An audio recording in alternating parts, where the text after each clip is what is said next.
زمونږ په خلکو کې یو غلط عادت دی، کوم ذکرونه چې قرآن او حدیث کې دي هغه پېژنو نه، او کوم چې بدعي دي هغه باندې داسې لګېو. ډېر خلک چې مونځ ختم کړي په سر به لاس کړي یا قوي یا قوي یا قوي، هلکه دا کوم ځای کې دا ذکر راغلی دی؟ چا ویلی دا؟ بعضې خلک په سترګو لاس کېږدي یا نور یا نور، هلکه دا اذکار نشته دی. کوم چې شرعي اذکار دي هغه پېژنې نه. د فرض مونځ نه وروسته نبي علیه السلام سبحان الله، الله اکبر، الحمدلله، دا درې دېرش څلور دېرش ځلې الله اکبر، لس زلزلې به راغلي، دا ولوله، دا زده کړه، آیت الکرسي ولوله، اخرني سورتونه ولوله، هغه په قرآن او حدیث کې راغلي. دا یا قوي یا قوي دا اذکار نشته. ځان نه ذکرونه بعضو خلکو جوړ کړي، الله هو الله هو، دا اذکار نشته. محترم ورونو، ګوره ذکر وکړه، د ذکر نه یې نه منې کوو، خو هغه ذکرونه وکړه چې کوم قرآن او حدیث ذکر کړي. استغفر الله، لا حول ولا قوة الا بالله،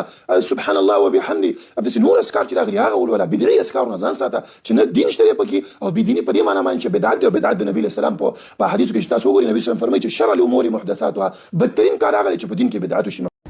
السلام علیکم ورحمۃ اللہ وبرکاتہ. جناب مفتی صاحب محترمه. وعلیکم السلام ورحمۃ اللہ وبرکاتہ. جناب مفتی صاحب محترمه، زما سوال دا تاسو بارګاه کې او د افتاء فیض العام کې زما سوال دا ده. جناب مفتی صاحب محترمه، یو وهابي شیخ صاحب ده، هغه دا ویلي دي چې یا نورو او یا قبیو، دا چې دا دغه دا بدعت ده، نه د قرآن ثابت ده، نه د حدیث ثابت ده. بعضې ونه چې هغه داسې په تندي باندې لاس کړي یا قوي یا قوي وایي، او یا خپل دا ګوتې چې په سترګو باندې سېږدي یا نور وایي، او په دې باندې ردې کړي چې دا بدعت ده. په دغه تاسو د قرآن د حدیث نه وضاحت وکړئ د کتابونو حوالې سره. الحمدلله وکفا وسلام علی عباد الذین اصطفى، اما بعد. محترم مسلمانانو، دغه شیخ صاحب چې دا خبرې کړي چې دا یا قوي جل جلاله لاس کې ښودل په تندي باندې ویل دا بدعت دی، او یا نورو ویل دا په سترګو باندې چې سترګې نظر زیات دا بدعت دی، او الله هو البدعت دی. دا درې وړه سنت طریقه دي، دا درې وړه علماو ذکر کړي، کتابونو ذکر کړي، احادیثو کې ذکر شته، په علماو ذکر کړي دي، بعضې تشریح محدثینو کړې ده. هغه د تاسو امام بخاري رحمه الله تعالی په صحیح البخاري کې 852 صفحه باندې په دویم جز کې باب ذکر کړی دی. دا چې د اول دا باب چې مولانا حمدالله جان صاحب په البصائر کې استاد العلماء والمحدثین مولانا حمدالله داجوی صاحب البصائر لمنکری التوسل باهل المقابر، دا 188 صفحه کې د صاحب دا ذکر کړی چې ما یو باب ذکر کړی، و ايضا مسح الراقي بيده اليمنى ثابت كما قال الامام البخاري رحمه الله په صفحه کې دویم جز کې صفحه 802 صفحه کې باب مسح الراقي في الوجع بيده اليمنى. او وانما ذکرت ذلك لان بعض الناس ينكرون ذلك، او بعض خلک انکار کوي، ځکه ما دا ذکر کو چې په دم کې نبی عليه الصلاه والسلام صحابه او تابعین امام بخاری باب قائم کړي چې د مریض په تندي باندې لاس کې د دم کې دا جایز ده. دا امام بخاری رحمه الله په صحیح بخاری کې دا ذکر کړي، 802 صفحه دویم جز کې دا ذکر کړي امام بخاری رحمه الله تعالی. یو خدا خبرې د دې خبرې ثبوت شو چې مولانا حمدالله جان صاحب انما ذکرت ذلك، ما دا مسله ذکر کړه چې تندي باندې لاس کې خودل، لأن بعض الناس ينكرون ذلك، ځکه بعض خلک دین انکار کوي. نو دا ما یو خپل کتاب د جامع الکمالات 322 صفحه کې جامع الکمالات العلميه والمسائل الاختلافيه شپږ صفحې کتاب ما لیکلی دی، کې دویم چاپ جامع الکمالات العلميه والمسائل الاختلافيه، دا د توسل او تبرک او د تعویذاتو په باره کې چې کوم د قرآن او حدیث نه ثابت دي، دا زما کتاب دی. دا حوالی ځکه کمی ذکر کوم، وخت بالکل مختصر دی. البصائر خو ما تاسو ته پیش کوم. بله خبره ده، یا قوي جل جلاله دا ویل دې دپاره که په تندي لاس کې دی هم صحیح دی، که یا قوي همداسې وایي هم صحیح دی، صحت دپاره عافیت دپاره. دا یو عالم دی حضرت علامه محمد عبدالعزیز الخالدي الاستشفاء بالقرآن، دا صاحب دا کړی لیکلی دی، دا وګورئ دا کتاب دی استشفاء بالقرآن. دا د دارالکتب العلمیه د بیروت نه دا راغلی، لبنان نه، اوس راغلی واسطه کې ماته راغی. دې کې په دې 88 صفحه کې دغه عالم علامه خالدي چې نه حنفي دی، نه شافعي دی، نه مالکي دی، نه حنبلي دی، دا لیکلي القوي جل جلاله حظ العبد من اسم ربه القوي جل جلاله، حصه د بنده د خپل د نامه د رب خپل چې القوي جل جلاله ان يعلم انه لا حول ولا قوه الا بالله، چې د به دا علم پوهه بدای چې نشته د ګرځېدل د ګناهونو نه، او نشته د قوت په نیکو اعمالو الا بالله مگر په الله تعالی باندې. فلا تغرنه قوته، د خپل په قوت باندې دی نه کېږي، دوکه کېږي. وقالوا علما دا وایي ما تلاه ذو همه ضعیفه او جسم ضعیف الا وجد القوه، یو سړی چې وایي بدن همت ضعیفي، جسم ضعیفي، لکه دا سر ګوره درد کوي، حافظه کمزوري ده، الا وجد القوه مگر دی به قوت پیدا کړي. ولا ذکره مظلوم، او دا ذکر چې مظلوم سره وکړي 1000 مره زر والی بقصد هلاك الظالم، فقصد هلاك د ظالم سره، الا كان له ذلك او كفي امره. وكذلك اذا ذكر من قدر عليه رزقه الله لطيف بعباده يرزق من يشاء وهو القوي العزيز، فان الله يلطف به ويفتح له باب الخير والله اعلم. اتاك صفه علامه محمد عبدالعزيز الخالدي چې دا د غیر مقلدینو عالم دی هغه دا وایي چې دغه ذکر دا وایي په ځان چوف کې مظلوم سړی زر واروي ظالم الله هلاک کوي بدن دې کمزوري بدن دې الله قوي کوي حافظه دې کمزوري حافظه دې الله پاک قوي کوي دا په دې باندې دا څه دی لیکلي دي چې دا ویل دا جایز دي او علامه صدیق حسن خان دا د غیر مقلدینو یو لوړ عالم تیر شوی دی په هندستان کې کتاب التعویذات المعروف الداء والدواء الداء والدواء دا وګوره الداء والدواء دا کتاب دی دا چې دی کتاب التعویذات دا تقریبا 200 صفحې علامه صدیق حسن خان سے دا کړی لیکل علامه صدیق حسن خان سے په دې کې دا لیکل دي په 99 صفحه باندې په 98 صفحه باندې دا طریقې خودلې ده چې یا قوی جل جلاله هغه باندې باس کړي یا نور په 98 صفحه باندې یا نور په دې باندې سید دغه کړي بحث کړي او د تعویذات لیکلي ټول د قران او د حدیث نه علامه صدیق حسن خان سے د لوی شخصیتو غیر مقلدو وادیو یعنی دا معنا او غیر مقلدو ډیر لوړ عالمو دا کتاب لیکل د درد سر د پاره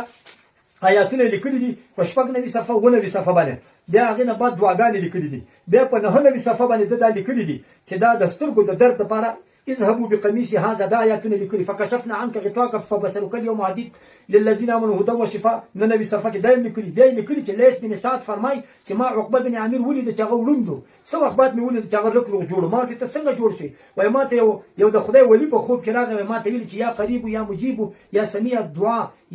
لطيفا لما يشاء رد علي بصري زما دا سترګې په ما باندې خدای پاک بیرته بنا کې وای هغه زما سترګې خدای پاک وای جوړې سولې دا دعا نه په قران کې شته نه په حدیث کې شته نه صرف د صحابه او تابعین نه نقل دي دا لیس بن سعد ورسته تابعی تبع تابعی راغلی هغه ذکر کوي هغه فرمای چې بیا دغه دعا فکشفنا عنك غطاءك دا الله فن شرجی وای فرمای چې شیخ سنی فرید الدین چې په هندستان کې مشهور شخص دی ولی دی وای هغه چې دا په خپل جو شخص ناخون سن هر دو ابهام پر آیت فکشفنا عنك غطاءك فبصرك اليوم عديد 7 बार पढ़कर फिर हर बार हजरत सल्लल्लाहु अलैहि वसल्लम पर दुरूद भेजकर और दोनों इबहam पर फूंक कर यानी सिपुरी का और इनको दोनों आंखों पर पीलेगा द्वार उस को जैसे कश का तो वासिती नूरी बसर और जवाल दरर के आंख से नफा करेगा इंशाअल्लाह ताला और इदा अस्तर की बारे पैदा कोई जिदा से हुए दा या नूर या फकशफना عنك غطاءك فبصرك اليوم عديد دا پاتنه وی صفه کې دا باس کړي نه نوی کې دا کړي حتی دې په لیکلي د چا پزه ما ته شوی په سر باندې د لاس کیدی او کف ایها الرعاف بحق الواحد القهار العزيز الجبار دا آیات ګور دا دعا چې دا نه په قران کې نه په حدیث کې او دې ته خلک بدعت وي دا دعاګانې دین دا معلوم چې دا غیر مقلدین حضرات علامه صدیق حسن خان ته د بدعتي حکم راځي هغه ته د گمراه حکم راځي هغه ته د غلط سیب هغه ورته راځي حکم دا یو کتاب د تحفظ الذاکرین بعده الحسن الحسین علامه محمد بن علي بن محمد الشوکانی 1250 هجری کې وفات شوی غیر مقلد دی هغه څه د دعاګانې لیکلي دي او بل یو عالم دی دغه چې الجامع فی الدعاء النافع دا ما د دوبۍ نه راوړل دوبۍ نه دا کتاب دا د غیر مقلد عالم لیکل دی حتی دې پر دا هغه فتاوی عصر علامه وهبه الزهيلي علامه وهبه الزهيلي هغه څه دا دغه کړی دي چې وسړی بل پر درود شریف وای او چا ورته ویل په دې صفه ایو اویا کې د فتاوی عصر فی العبادات والمعاملات وحاجات الناس واستفساراتهم دی وی الصلاه په 330 نمبر سوال کې الصلاه علی النبي صلی الله علیه وسلم هل تساعد على الشفاء باذن الله تعالی اے درود شریف ته څوک وای او ځان باندې دم کی اے شفا په دې باندې حاصلېږي د الله په اذن سره د ویل اللهم صل على سيدنا محمد صلى الله عليه وسلم طب القلوب ودوائها وعافيه الابدان وشفائها ونور الابصار والبصائر وضيائها وعلى اله وصحبه وسلم علمنا الشيخ هاشم الخطيب دا دعا مونږ ته دا درود شریف مونږ ته هاشم خطیب قتل بان تضع يدك على صدقك الايمن دا لاس دې په راسته دی باندې کېده په دې مخترب باندې بقلب خاشع باجزي سره وافعل او وکا ذلك دا 10 مرات لسوره يعني دا درود شريف فيتم الشفاء باذن الله تعالى الله بتاته شفاء دك وهذا مجرب دا مجرب ده وانا افعل ذلك ولا احتاج الى الدعاء زدا لسوره دا درود شريف وایم او لاس تسکیدم پخپو باندې بدري پخپو دم په سر باندې ددي په سر باندې او دا زدم دا زوایم یو ولا صفه علامه وهبه الزهيلي چې د نه حنفي ده نه شافعي ده نه حنبلي ده نه مالکي ده غیر مقلد ده علماء ورته مجتهد خپل د زماني وي کافی تصانیف او فتاوی د سیب لیکلي د سرور ول مذهبونو دلایل راجمه کړي د مسلمانانو د بل کتاب د هدته فی ذکر سای سته علامه صدیق حسن خان دا نواب صدیق حسن خان سے دا چې د غیر مقلد عالم د هندستان کې د په خپل کتاب کې یو سل اتاوی نهایه او یو سل اتیا صفحه کې دی وای چې امام بخاری رحمه الله تعالی بخاری شریف وای دغه کولو د نبی علی السلام د روزي سره بناستو منبر او د قبر منځ کې بدالي کولو او 2 رکعات نفل به کولو او د هر حدیث لپاره به غسل کوو دا طریقه نه د صحابانو روایت نه د نبی علیه السلام نه او دا ورته مستحسن ویل چې دا ډیر ښه کار دی حافظ اماد الدین الدمشقي فرمایي چې صحیح البخاري کتاب البخاري الصحيح يستسقى بقراءته الغمام د دې په قرائت باندې د بخاري شریف په قرائت باندې خلک طلب د باران کوي او اهل اسلام په دې باندې متفق دي چې د قران پاک نه بعد دا زورور کتاب دی علامه صدیق حسن خان چې یو څل نه صفحه کې وایي چې شیخ عبدالله محدث دیلوی وایي چې دا خلکو صحیح البخاري تلاوت کړي د مهماتو لپاره قضا د حاجاتو لپاره دفع د بلیاتو لپاره کشف د قربات او صحت د امراض شفاء د مرضى تکلیفونه فحصل مرادهم وفازوا بمقاصدهم ووجدوه كالترياق مجربا دا وګوره امام بخاري کتاب تلاوت کړی دی او خلکو د دعا لپاره مشکلاتو لپاره دعاګانې کړي دا صحابو دا طریقه نه ده کړې تابعین نه ده کړې دا وروسته دا راغلی دی د نقل کړي سید جمال الدین محدث دی د خپل د استاد اصل الدین نه هغه وایي قرأت صحيح البخاري نحو 20 و100 مرة في الوقائع والمهمات لنفسي وللناس الآخرين فبأي نية قرأته حصل المقصود وكفى المطلوب ودا چې دا ما ودا یو سل شل واره ما د صحیح البخاري و ما تلاوت کړی د حل د مشکلاتو لپاره او د مهماتو لپاره او د هر نیت باندې چې وای الله تعالی دا نه د قران نه ثابت دی نه د حدیث نه د صحابه نه د تابعین نه نو دا طریقه چې دا چې یا قوی جل جلاله لاس ته کېږي دا وای دا جایز دی او امام نووي دا ثبت شی من رسول الله صلی الله علیه وسلم فتقید بوقت دون وقت ليس ببدعه نبی علیہ السلام یو کار یو وخت کړي ته بل وخت کې نبی علیہ السلام یو آیات ویلې ته بل آیات وای دا بدعت نه ده نو دا خبره چې علامه صدیق حسن خان دا دو کتاب الحته في ذكر سته کتاب التعویذات الداء والدواء باندې معروف ده الاستشفاء بالقران هغه فتاوی عصر د علامه وهبه الزهيلي ټول غیر مقلدین علما کتابونه ما تاسو ته پیښ کو چې دا بالکل دا یو جایز عمل ده دا علماء اهل حدیث کا ذوق تصوف دا تقریبا دا 2800 صفحې کتاب ده دو جلد ده بل ما 2800 واسطه دا د زرها غیر مقلدین عالمان چې هغه تیر شوي په هندستان کې په نور ملکونو کې پاکستان کې نور ملکونو کې هغه سبا قادریه او نقشبندیه طریقه به کو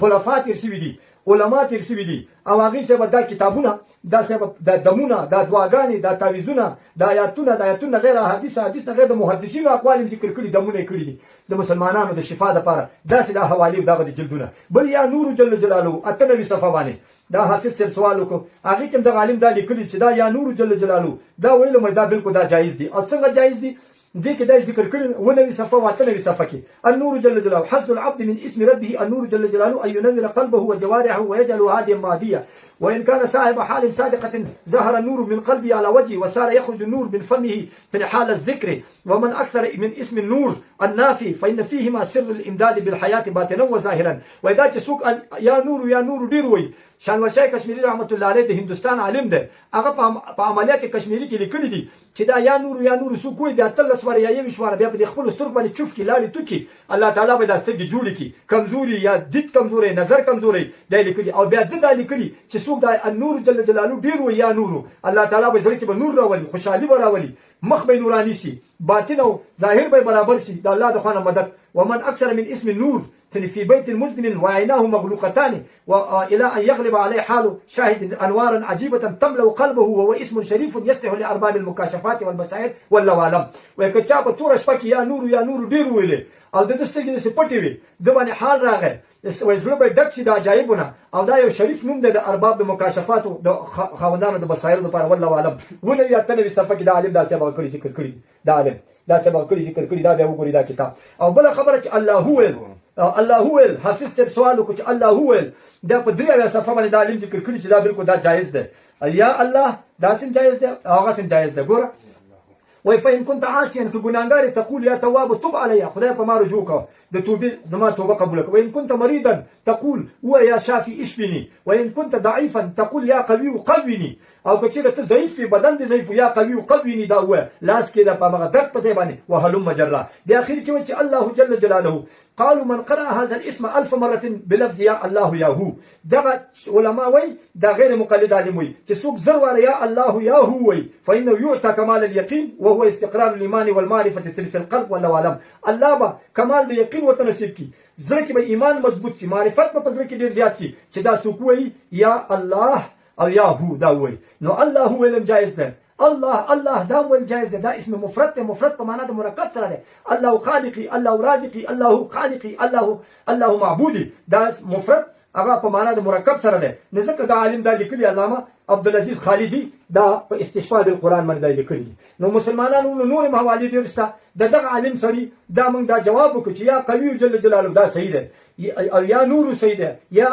دغه چې دی الله صحیح دی یا الله یاهو الله یاهو دا بالکل دا غیر مقلدین علماء لیکلي دي دا بحث مختصر موږ روان کړی دی یو موبایل دراز وکړو هغه 40 دقیقې شو هغه مو نیټ ته واچو